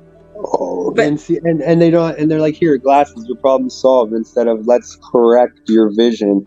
And it all comes down to making money, in my personal opinion. And psychedelics can actually heal people if they're used properly as a tool. And yeah, like I said, like a couple of times a year for myself, and I consider myself a major advocate for psychedelics and a user myself, but again, a few times a year. But SSRI patients every day, and then what if it's not working? The answer is, well, try this one as well, or take a larger dose. It's not, well, what's the real issue? So the reason, in my opinion, it's been swept under the rug for so long is that it actually works, and you can't make money off of healed people. Or these patents, you know, now they figured out how to patent this stuff by altering it through what they've done with food. They found their way in, but at the time there was none of that. You can't patent nature, but so they'd make a pharmaceutical. Now people are still saying, I want to come back to nature. They're like, sure, we'll give it to you, but you know, but why don't we do this for your own good, and we'll take away the bad trip, and we'll take away the stomach. The stuff that heals you. Yeah, you're not gonna get the it's just you're gonna see pretty colors and giggle for 8 hours. And I mean, when those trips come up, I consider them a gift, and that I'm doing well, and my life is aligned perfectly. So I'm not perfectly, but I am where I need to be in that state, and that's what I consider those trips. But they're great, right? Yeah, they're nice. I mean, they're really nice. Like, oh, sweet, everything's great right now, and they're good. But I mean, those are like the affirming experiences. Like, yes, you're doing the proper work. You're where you need to be. You're on the right path. And people love hearing that. But people don't like hearing that they're screwing up and they're doing they need to change their life. And I mean, but again, the mushrooms only tell you what you need. And the psychedelics only tell you what you need to hear. And some people don't want to hear what they need to hear, and that's why they call it a bad trip. And if we alter the psychedelics to make the bad trips not happen, and it's all warm, fuzzy, cool colors and giggles, then I mean, that's not going to be healing people, and I mean, they'll still be making their money because people are having fun. So that's just what I'm cautious about the whole thing, and I don't think that we should just jump into legalization like they did with cannabis, because we're seeing that there's a lot of issues with the cannabis legalization right now. So I would, I'm not in any rush to see them legalized yet. Decriminalized is beautiful. Used in therapeutic settings is beautiful as well, but full access recreational, I'm not in any rush for that. Yeah, you know, my mind even like goes to these other registries that they have, like hunting, fishing, guns, like all this stuff. It's like, the truth is, when things are illegal, like just biasly saying here, when things are illegal, we actually have more freedom, because once it's registered, more people know about what we're doing, and they want to know our business and all this. And it's like, that's annoying. That's drama. And that takes away. And that's when you start hearing these fake stories about, I mean, people definitely had negative reactions where they want to run around and strip their clothes off. But I mean, people don't jump out of buildings and off bridges. I mean, people do that when they drink alcohol. And then once it becomes more and more mainstream is when you're going to start hearing more and more negative stories behind them. So I'm in no rush. Yeah, me too.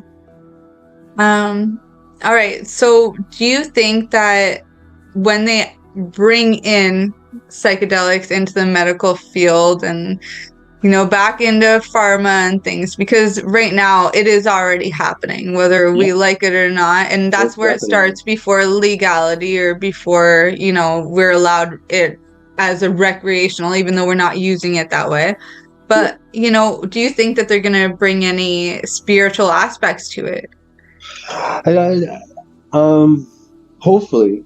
And you know what? I think if it sounds like first it's going to be actual mushrooms instead of mushroom extracts that are going to be used.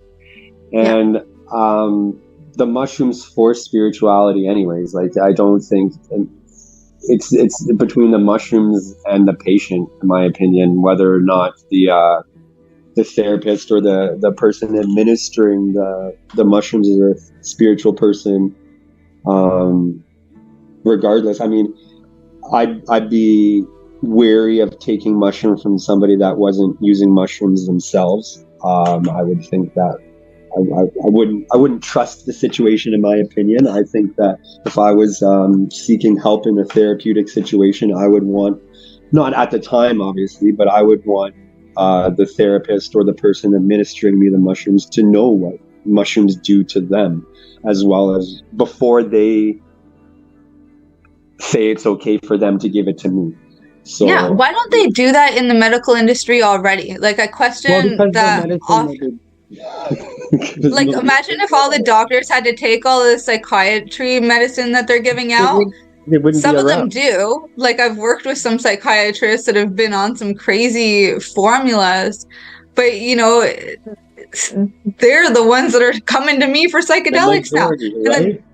Yeah, but then there's also these other ones that haven't tried any of them for themselves. They don't have the same experiences to go in. They're prescribing these meds that they don't know anything about because they're not trained on it. They're trained to sit there and find out if somebody's a right fit for a certain medication. They're not trained to find the root causes anymore. And if ever...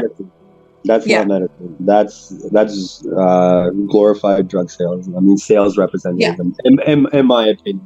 So, and then that's why they end up on the medication themselves, because they're like, this is not in alignment. This isn't what I paid for. This isn't what I signed up for. Exactly, and then right. So, and to answer your question, so I think that spirituality just comes hand in hand with therapeutic doses of psilocybin, DMT.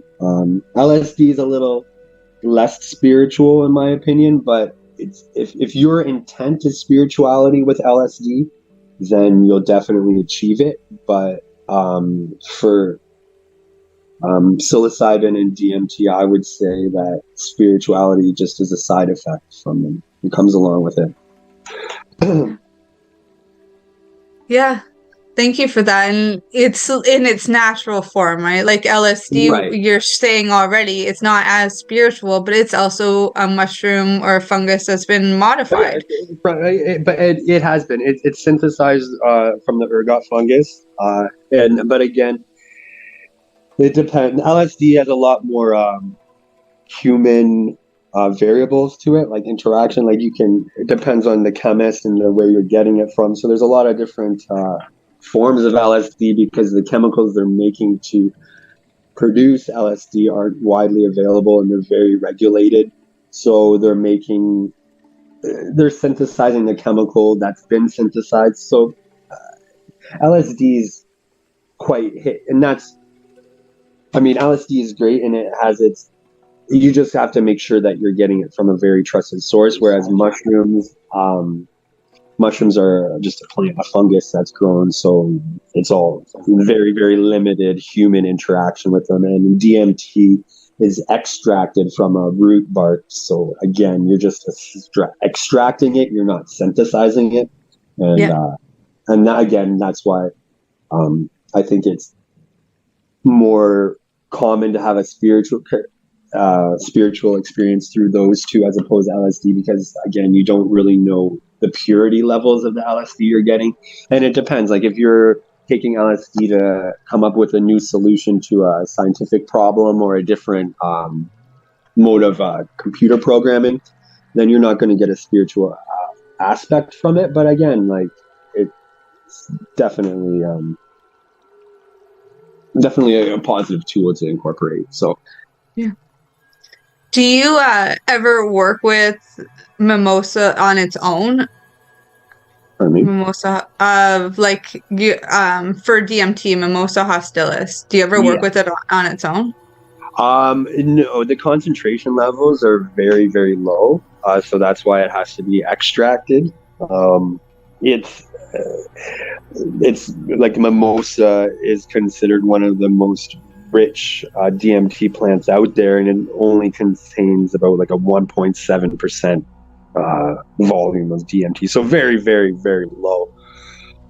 So pretty like much nano dose you'd have to extract the actual DMT itself, and then you can microdose with like a DMT vape card or something like that. Like you by no means do you have to have the full breakthrough experience that I'm described when I talk about my DMT experiences.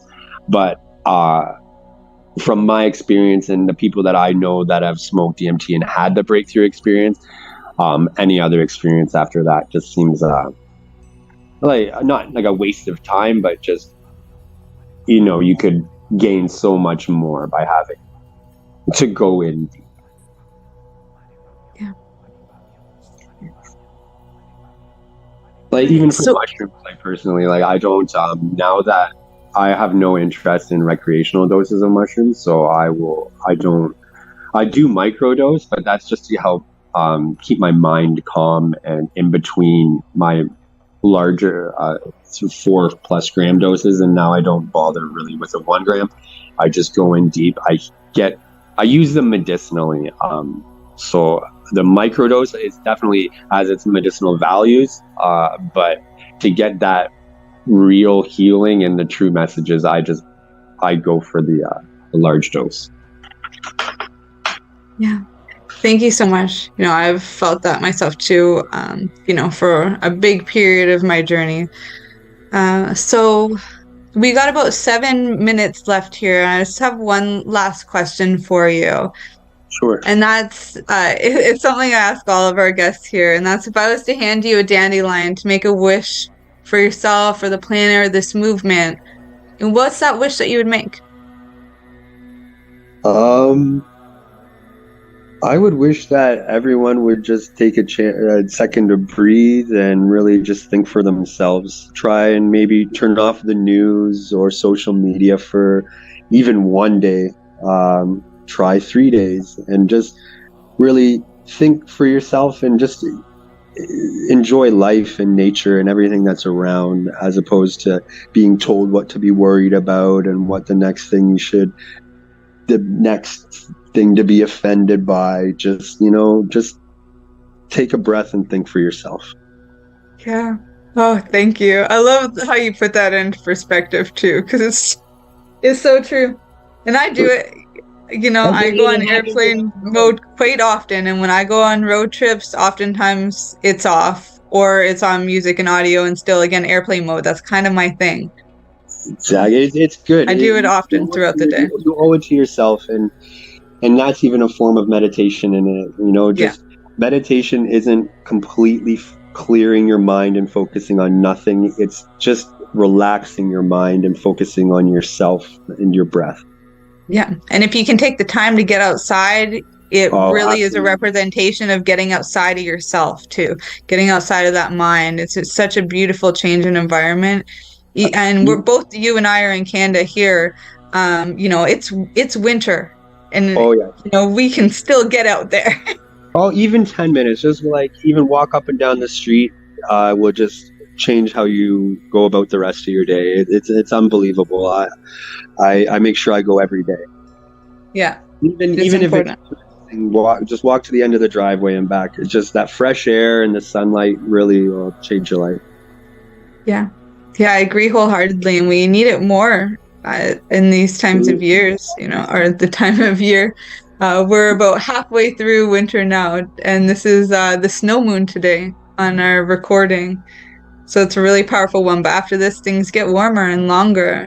And I think it's nice to take these times in themselves, and appreciate each one of the seasons for the different blessings it gives, And this Absolutely. one, take a little bit of extra rest time, but also still, get outside of yourself and your house and for sure. You can do both. Stroll. You can do both. You can take a stroll and then come home and have a nap. Yeah. Thank you so much for your time today. Is there anything else you want to share? No, I think we've covered everything. Pretty much. Yeah, we've covered a lot. Thank you so much. Fun. Thanks, Ashley. It's been great. Yeah, we'll talk soon. Bye. Okay, thanks again. Bye-bye. It was the most peaceful, joyous, incredible, life-changing experience I've ever had in my life. There were scary parts, foreboding parts. I always knew there was beautiful and joy and peace on the other side of it. It was freeing. It was really freeing. This is Alana. She's describing what she felt after she took a dose of this stuff, psilocybin. It's a naturally occurring psychedelic compound, the kind that you find in magic mushrooms, but she wasn't tripping in a dorm room or a Woodstock. It actually wasn't recreational at all. If anything became unreal or I was feeling nervous or not in touch with reality, I would squeeze his hand and he would squeeze mine back just to reassure me that I was okay and everything was all right.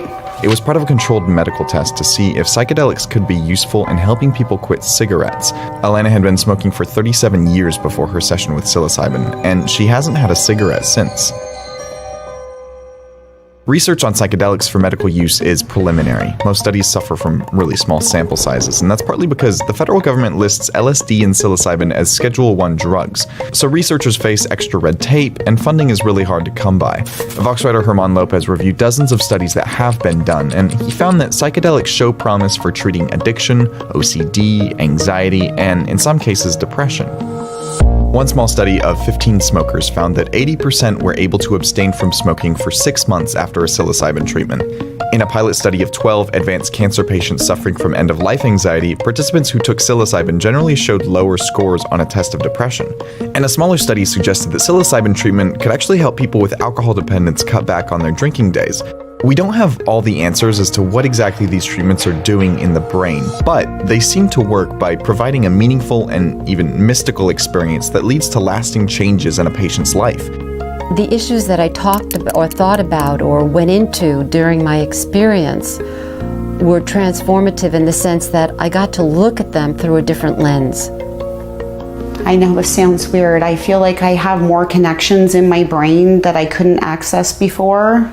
That feeling that Alana is describing is actually pretty spot on. When you take LSD, your brain looks something like this.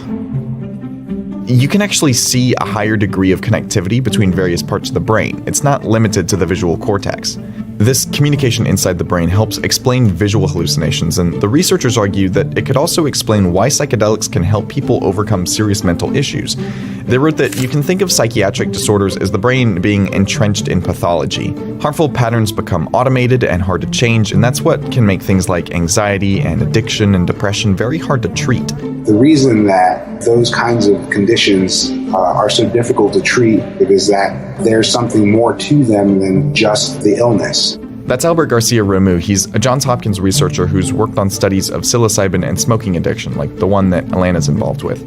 He says that when participants take psychedelics, they have very profound, meaningful experiences that can sometimes help them to make new insights into their own behaviors, and also to kind of reconnect with their values and priorities in terms of what's very important to them. One of the big remaining questions here is how long these benefits actually last after the one-time treatment. A review of research on LSD-assisted psychotherapy and alcoholism found no statistically significant benefits after 12 months. And a recent study on psilocybin and depression found that benefits significantly dropped off after just 3 months. And of course, there are some big risks to using psychedelic drugs. It's hard to predict a patient's reaction, and some might actually endanger themselves. Those predisposed to psychotic conditions are especially at risk for having a traumatic experience while on the drug. It's difficult to draw solid conclusions from the existing studies, but there's more than enough promise here to merit further research and further funding for that research. As Matthew Johnson of Johns Hopkins said, these are among the most debilitating and costly disorders known to humankind.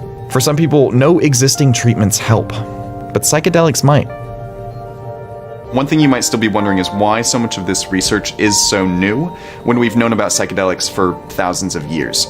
Well, since these drugs are so old, they can't be patented, which means that pharmaceutical companies don't really have any incentive to fund any research into them. So that really leaves it up to governments and private contributors to fund all these studies. And there actually was a lot of research done into these drugs in the 50s and 60s, but there was a big enough backlash to the abuse of psychedelics in that period, especially around events like Woodstock, that funding really dried up and research stopped. And that's why it's only now that we see this research happening with private and not government contributions. Anyone who knows him would tell you John Costas should be dead by now. I'd be dead by 30 was a popular number. Alcohol was killing him. It got an early start. Probably around 12 was my first drink. Soon, getting drunk was not enough. My first AA meeting was at 16. 16. I was a sophomore in high school. AA didn't work, nor did any other rehab. Doctors told Costas he was drinking himself to death. Because even when I stopped drinking, I was miserable. I wanted to drink, and when I was drinking, I didn't want to drink. And those were the only two worlds that I knew. His last hope, he says, psilocybin, a compound found in psychedelic mushrooms. I was terrified of psychedelics. I never touched them. Yet he signed up for a double-blind study with 92 other participants at NYU Langone Health, incorporating psychotherapy and psilocybin. The results, very promising. More than 80% who were given the psychedelic treatment drastically reduced their drinking. 48% were completely abstinent 8 months after receiving their first dose. Their improvement was evident immediately during the month after the first dose of psilocybin. Dr. Michael Bogenschutz headed the study. There wasn't really any sign that the effect was diminishing over time. Through 12 weeks of psychotherapy, participants were given 2 doses of psilocybin and were given an option for a third. During the sessions, they were accompanied by 2 staff members who monitored them for possible physical or psychological side effects. We know that psilocybin can make it possible for the brain to change more than it ordinarily would. That change is called neuroplasticity, the brain's ability to modify, change, and adapt. The theory, the psilocybin makes the brain more malleable. Costas had profound transcendent reactions to the psilocybin. I saw a liquor bottle in the middle of a desert, and all of a sudden it disintegrates into the sand. And I thought that was pretty obvious symbolism for my alcoholism leaving me. The researchers have not kept track of how many participants remain abstinent. Costas, one of the first patients, says he has not had a drink in nearly 7 years. It was never a case where I could just have a drink and then not have another drink. Nicola D'Alessandro also participated in the study. The psilocybin's effect, mind-altering and life-changing. The third dose was like the icing on the cake that completed my experience and allowed me to move forward in life with a new path, a new hope. Hard not to cry. It's not that it's a miracle cure that works for every single participant, but a lot of the patients will report they learned something that was very personal and very critical for them to understand in order to make these major changes in their lives. The results are promising, but more research is needed, says Dr. Bogenschutz. If the results of this study are replicated and we eventually are able to show that this drug can be safe and effective and it becomes clinically available, it could impact millions and millions of lives. Harry Smith, NBC News, New York. Thanks for watching our YouTube channel. Follow today's top stories and breaking news by downloading the NBC News app. These experiences are often called ineffable, but as a scientist, I do my best to F it up by trying to describe it as much as I can, so I'll go ahead and do that. Our society has been in a mental health crisis, and it's been stagnating. A large portion of people treated with traditional antidepressants don't see benefit. Psychedelics are the only drug class that I know of where you have not just 1 or 2, but lots of stories of people saying they took this thing one time and they say it had this profound impact on the course of their entire life. They really exploded on the scene in the 1960s and were associated with some really radical changes to society that really scared a lot of people. I think now society is more ready to kind of accept these compounds and the whole picture of them. I'm Matt Johnson. I'm a professor of psychiatry at Johns Hopkins. I study drugs principally psychedelics. It's hard to imagine a more interdisciplinary topic in the realm of drugs than psychedelics. They've apparently been used for time immemorial throughout many different cultures on the planet. Kary Mullis won the Nobel Prize inventing PCR, which revolutionized biology. He said he wouldn't have been able to do that had he not had experience in taking psychedelics. You move into the arts and then, who hasn't heard of musicians and other artists claiming that psychedelics had a profound impact on their creativity? There's the Beatles before LSD, and then there's the Beatles after LSD. That's a big shift. The initial big wave of that scientific interest for psychedelics was in the 1950s. So this was about a decade after Albert Hofmann had first discovered the psychoactive properties of LSD.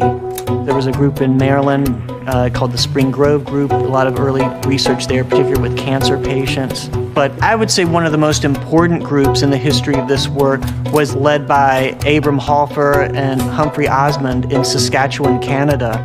They were really the first group that I would say developed what we now call psychedelic therapy.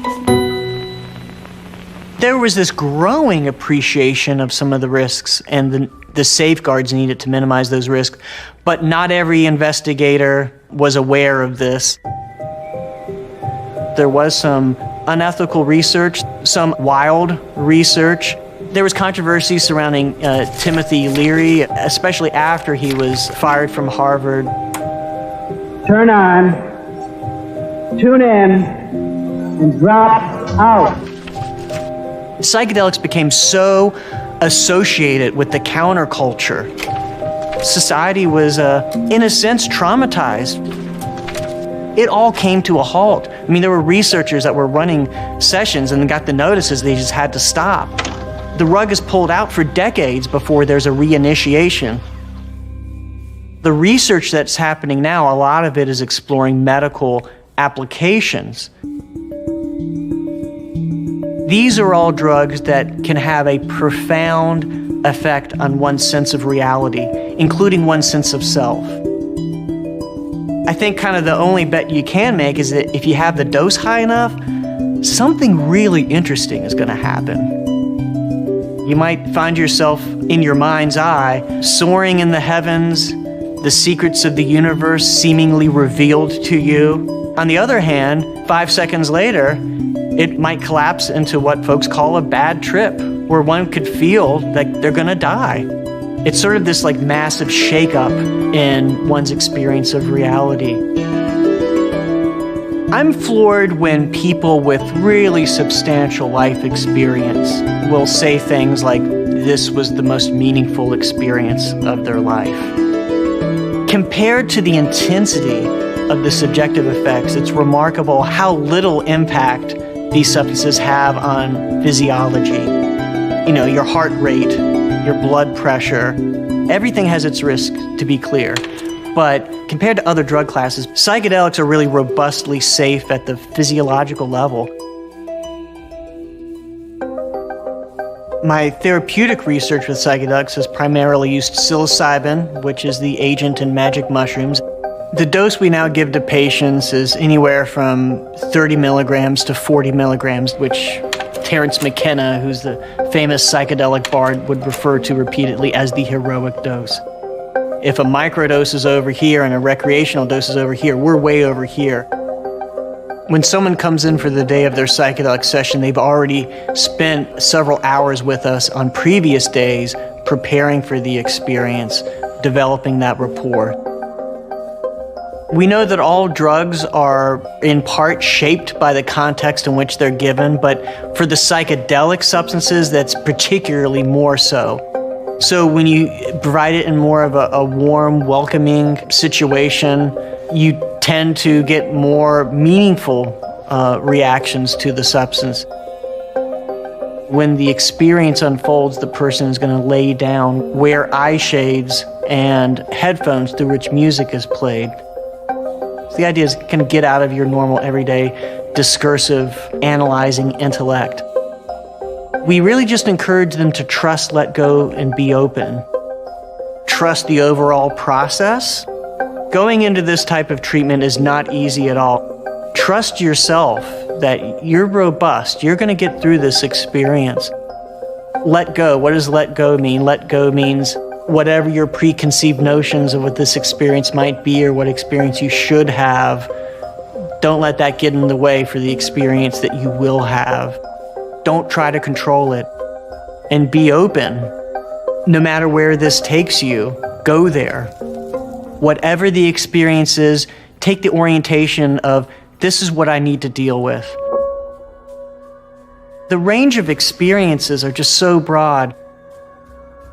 You can swing from a terrifying experience to this beatific, sort of like most amazing experience of your life. Some people could feel like they've reached the end of reality, this kind of plane of existence. Others say that they can feel the suffering across the entire planet, sort of having this sort of experience of universal empathy. It's all welcome. The laughter, the tears, everything in between. That's exactly what this process is for. So the integration phase is where we're discussing the experience with them, and the themes that come up are so varied. One of the aspects you could call revealed truth. And I call these duh moments. These are experiences where people will feel like they've learned something at such a fundamental level. I think of examples in our work we've done with cancer patients where oftentimes people will say, I'm allowing this to create my own suffering. The cancer hasn't killed me yet. I can still live life, but I'm letting it do this to me. They knew it up here. They could tell you the words, but now they feel it in their bones. They feel it in their heart. People are reminded about this power they have to choose their own destiny. Some people come out of these sessions as participants and say that, 1 6-hour experience with psilocybin is like 1,000 hours of therapy.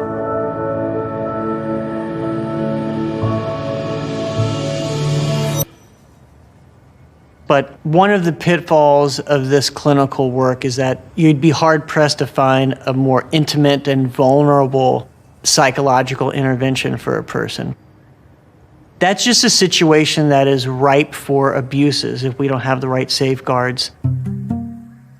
Because of that vulnerability, because of the incredible gravity of these sessions, we need to even more tenaciously cling to clinical boundaries.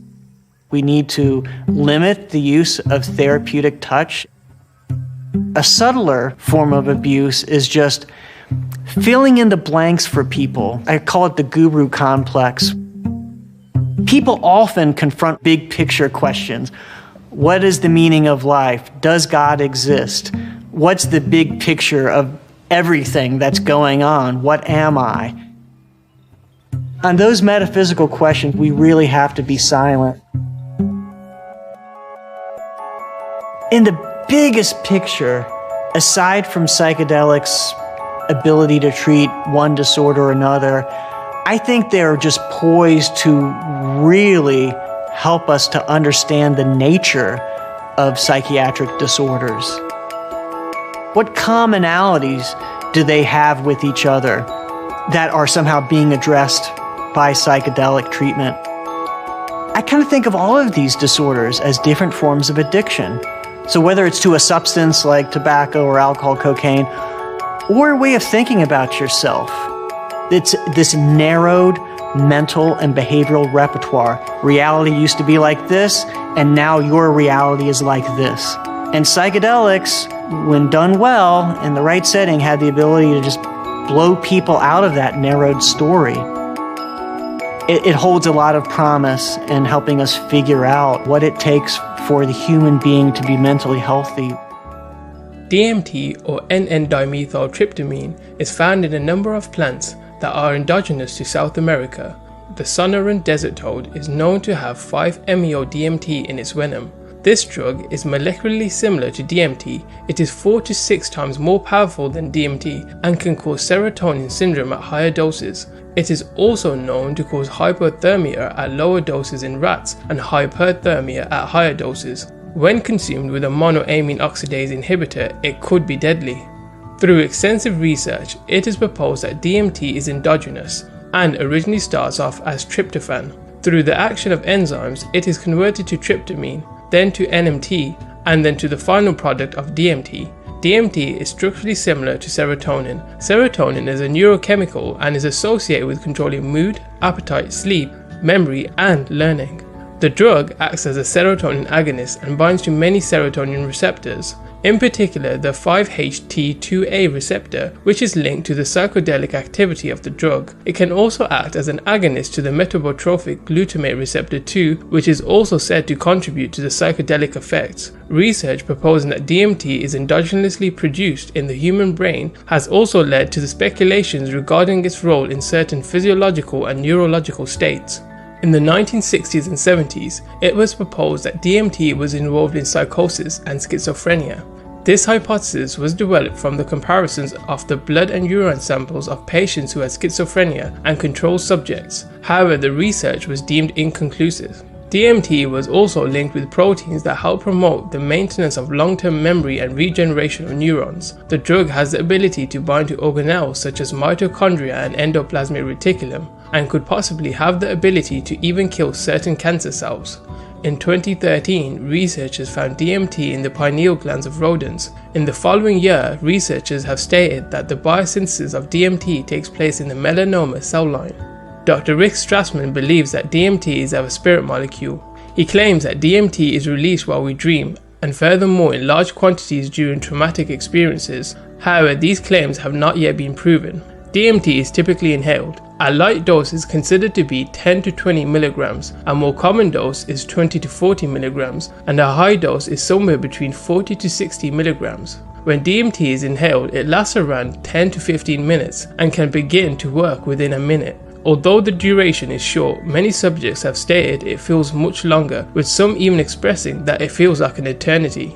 Subjects who have taken DMT have also claimed to have visited different realms and universes, with time and space no longer being a restriction. Often reports of meeting extraterrestrials and even God have been described. Once the drug wears off, the person is left rather confused, and in some circumstances can only remember small parts of the experience. It is often the case that the person finds it difficult to put into words what an experience of DMT can be like.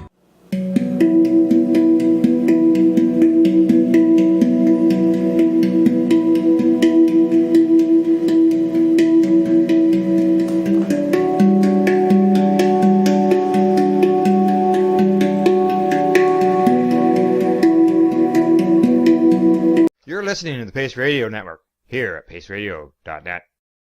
The opinions of the individuals during this broadcast are their own, and may not be the opinions of their group or other organizations they may be involved with. All medical advice during our broadcast is not a medical opinion and should be checked with your medical physician. When you have a pain that's reached its peak, Legacy for 20, it's so unique. If organic cannabis is what you seek, here's your trusted partners 7 days a week. Suppository salves, vapes and drops, topicals, edibles, infused pop. Just when life seems like it ain't easy, at Legacy 420, enjoy a pop freezy. Lab tested products, make them the GOAT. Legacy 420 out on your road. Legacy 420 in Tyndonega Mohawk territory. Indigenous organic cannabis at its finest. What do you find at paceradio.net? People advocating cannabis education. Enjoy the buzz of legalization with Campbellford Lifestyle Shop. From lights to plant nutrients, books, consumption accessories, and more, we've got all your basics to grow or consume cannabis. Visit our info center or take a look at our piercing services and body jewelry, now available in-store through Campbellford Lifestyle Shop, 17 Bridge Street West, Campbellford.